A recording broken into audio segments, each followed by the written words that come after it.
We got Bonta? All right, let's go to him. Courtesy of the River Islands guest line presented by Ceremony Ford, your Bay Area Ford store. Bonta, good morning, man. Joint practices yesterday. We got preseason. What color is that? Oh, what is that hat you're wearing, by the way? You're on YouTube is right that now. Mustard? Yeah, a little mustard. I like that. A little mustard. Okay. Well, DJ Mustard. The ladies say I look good in mustard, so You could work on the side of a freeway with that guy, with that jacket. No, not quite this one. No, that's a terrible joke. You need the orange highlighter. Trust me. I've worked on the side of the freeway before. Mustard ain't the color. Trust me. So let me ask you this one. You were there yesterday. You've been to a variety of joint practices over the years. First impressions, just go. First 6 plays, I started with the defense because I wanted to see what the defense looked like. And the first 6 plays, there was 3 First play between the teams, there's chirping going on and fighting, and coaches got to get in. Whistles are being blown. Fred Warner was in the middle of it. Tig Brown came in flying. They smacked somebody. Tajay Spear got smacked on a run play. And then the next play, Cam Ward shows off the arm strength. And then the third play, another scrap. Then the fifth play, another scrap. I mean, it was ridiculous. And Raheem Morris, I'm watching him. I'm like 15 feet away from him. He's just reaming Tatum Bethune. Kicked him out of the scrimmage. Like, go. Get out of here. And so once things settled down, I think the defense got a little better. But from what I saw, the portion of the defense that I saw yesterday, and they had multiple sessions. The first session, I did not see a lot of pass rush. That was just me. Now, maybe I'll go tweet it later on, and I talked to him a little later on. He said the pass rush picked up.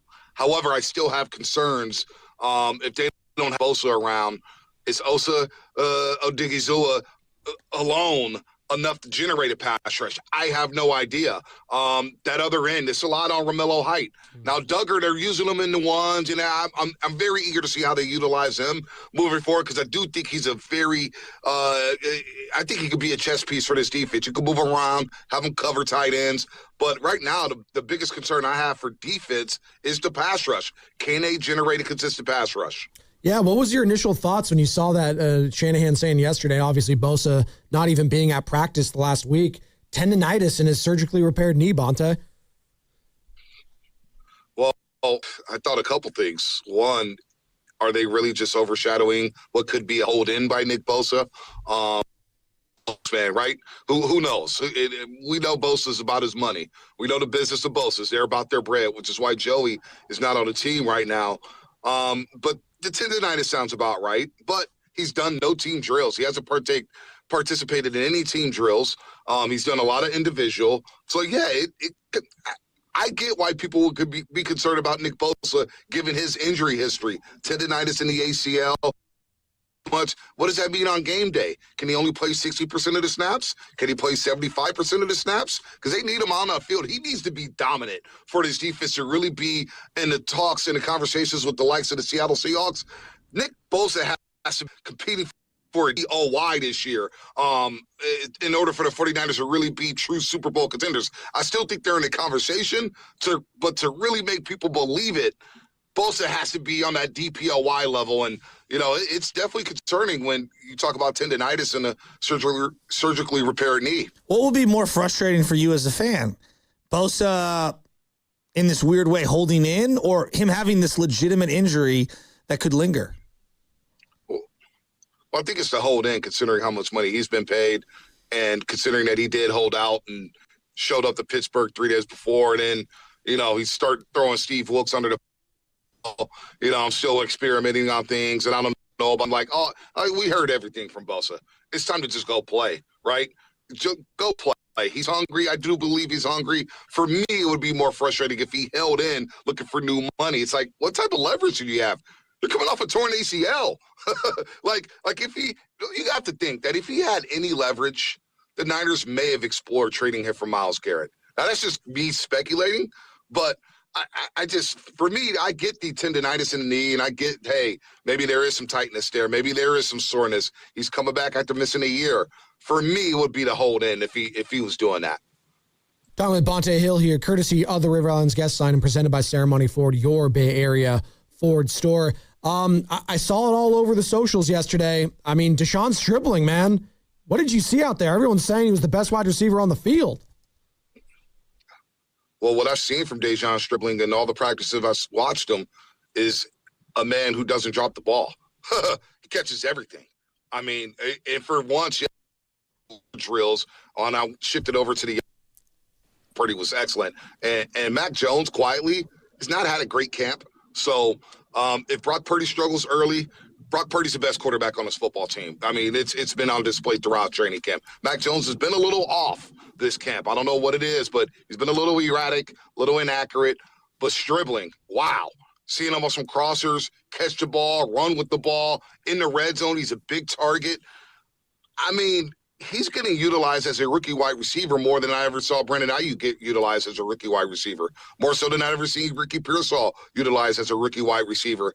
And look, if Mike Evans, who was in full pad gesture, which is a great sign for the 49ers, Mike Evans in full uniform, working out with the teams, that's awesome. Deebo Samuel's in fantastic shape. I don't care how they use him. He's in phenomenal shape. And we know when Deebo gets the ball in his hands, no matter what, we've watched him for the first 6 years. He breaks tackles. He makes people miss. He gets into the open field. He makes things happen.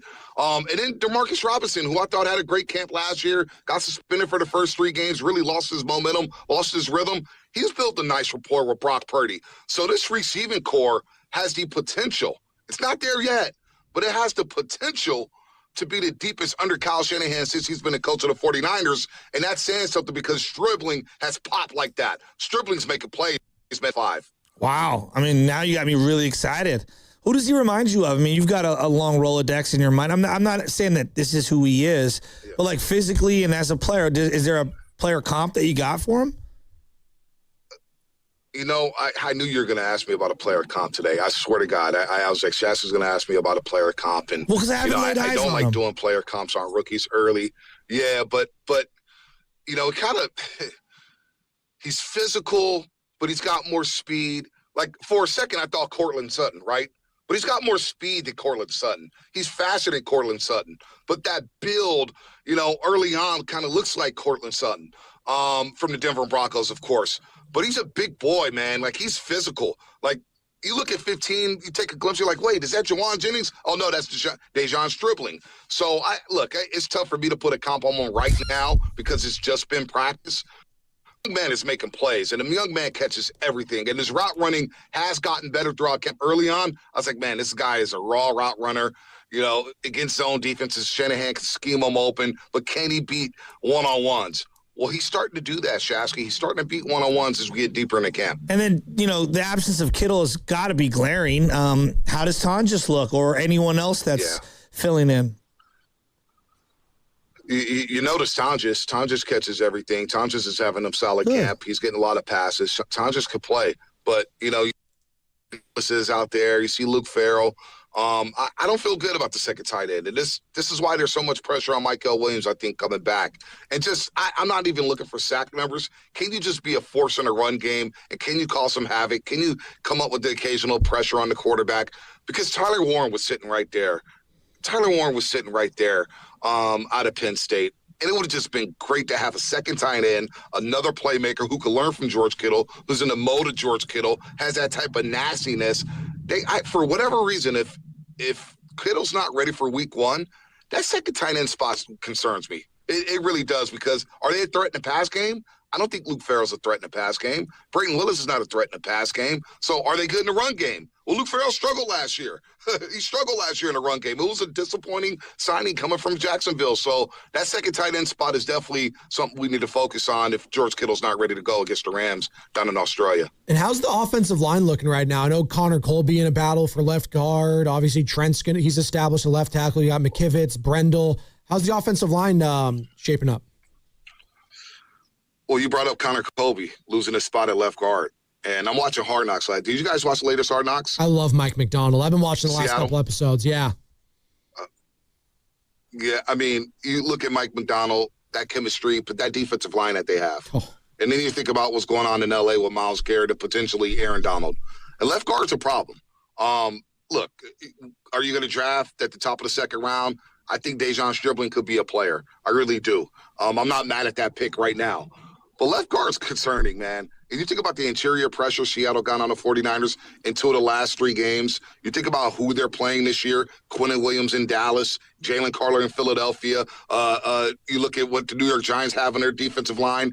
Left guard is a spot. Robert Jones, who's on his 4th team, coming up from Miami Dolphins, will he be ready? I know Laken Tomlinson is out there on the street.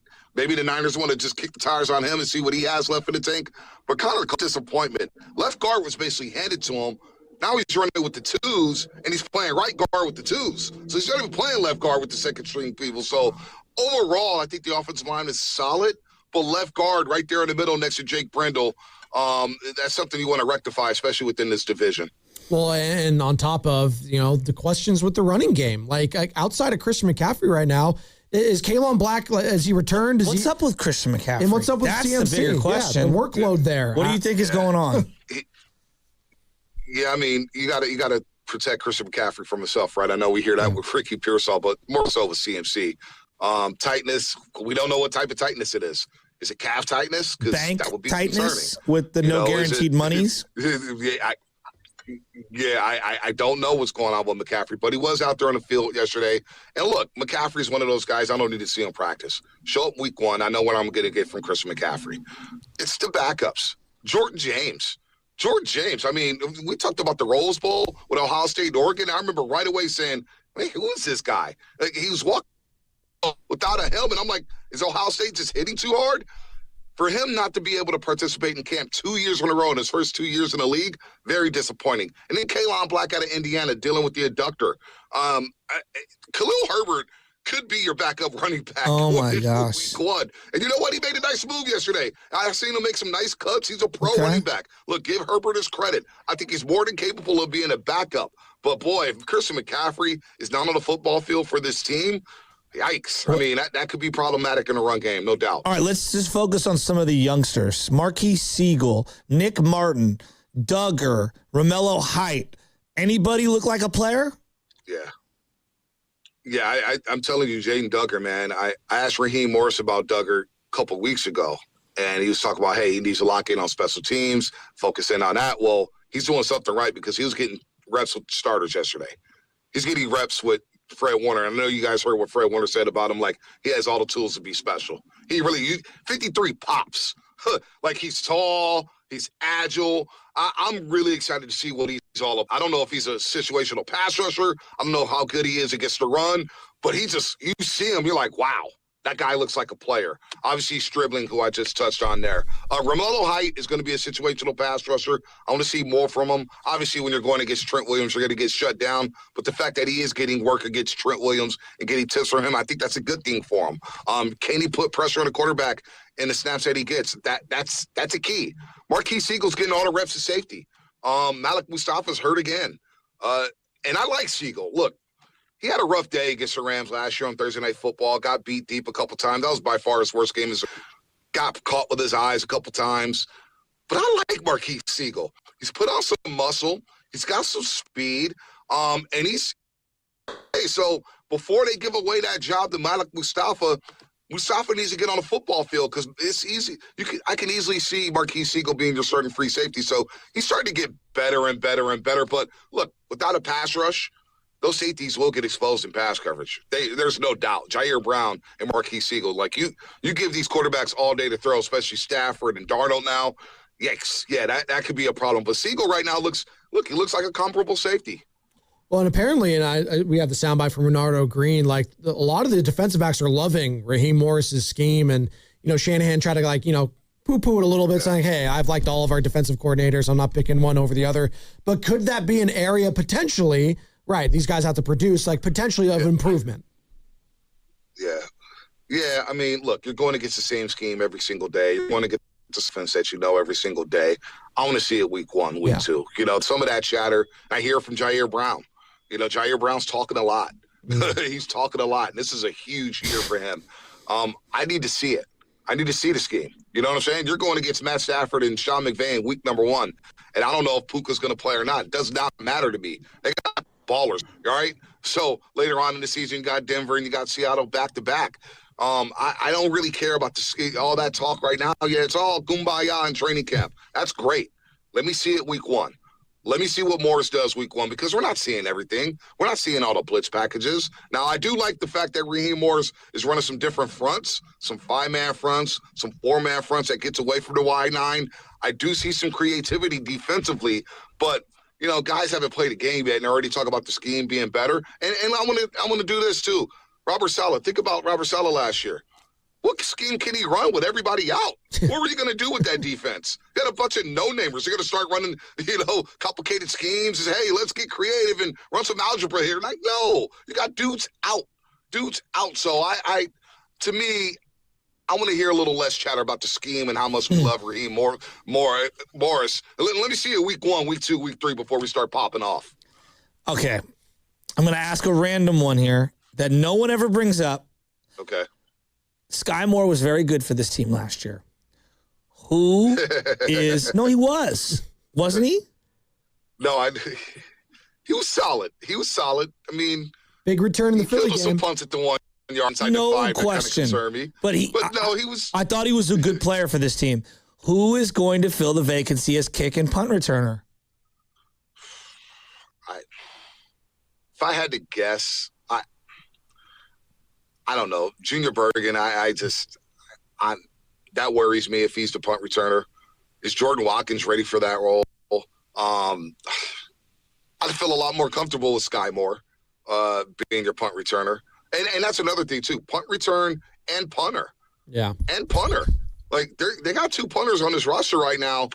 And I'm looking at some of the kicks and was like, I don't know. So punter and punt return, to me, is something that nobody's talking about.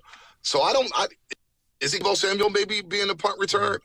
I could see that happening. One of these youngsters, if they get the shot, whether it's Jordan Watkins or Bergen, they muff a punt. Debo's going back there to return punts. There's no doubt about it. Like or they look on the street once cut down day comes in September and you try to pick up somebody on the street because Sky Moore at least could catch the football. Now, again, some of his decision-making, fielding punts inside the 5, inside the 10, you're like, all right, dude, just let the ball bounce. But to your point, Sky Moore made everybody feel a lot more comfortable returning punts than what they've had in the previous season. So that is an area that everybody's watching at camp. It's not really nobody's talking about it publicly, but at camp when we're walking around practicing, well, they better figure out punt return and punter. Those are 2 keys, unless you're going to score every possession, which is highly doubtful. How'd Mike Dunleavy look yesterday? He looked like he was very comfortable wearing the shades. He had the sweatshirt around the waist. How's he doing? I didn't see Dunleavy down there. I missed him. I saw the photos or whatnot, but I was so locked in on the Titans and what was going on with the scrimmages, the red zone drills.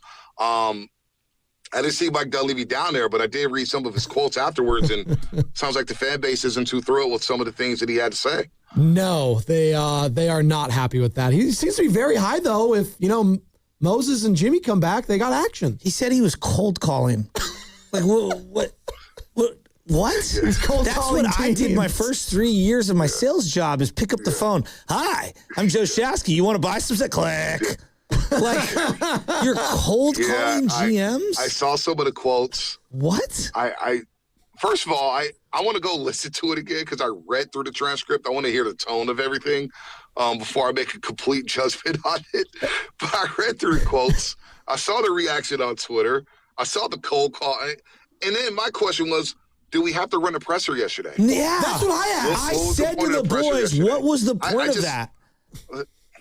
Yeah, it just less is more right now, especially with this fan, especially the online fans. The online fans are one thing, and everybody's, again, I'm seeing tweets about blaming the sports media. The local media needs to take these guys to task. Yeah, it's our fault. They're not doing what we got to do with Dunleavy talking. What he said it. We're just reporting what he said, So I don't know, man. I just, they don't come off well.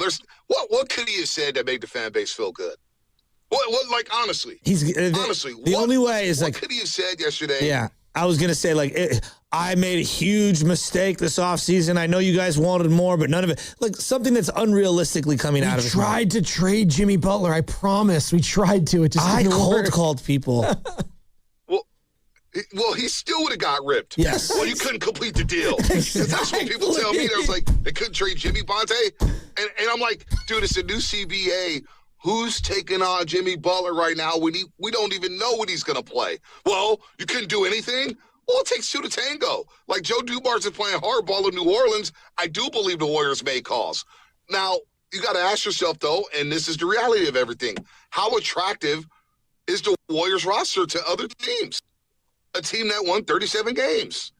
People don't want to come to grips with that reality. Yeah. Like, what assets do you have to trade other than the picks for a team that won 37 games? So, look, man, I don't know what the point of the presser was because I don't think there was anything that Dunleavy could have said yesterday that would have, appeased the fan base. Nobody would have been happy about anything he said. Like, he could have said, hey, I'm signing Steph to a lifetime deal, $50 million a year.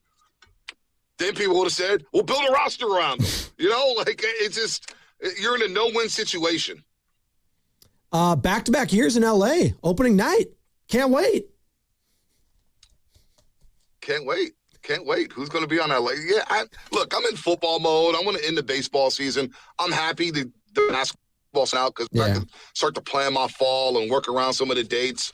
I want to see what happens in the later stages of free agency. Can they add another piece to go to Straight Warriors, that is? And let's get the later stages. I will say this. The later stages, what free agent is out there? There's some.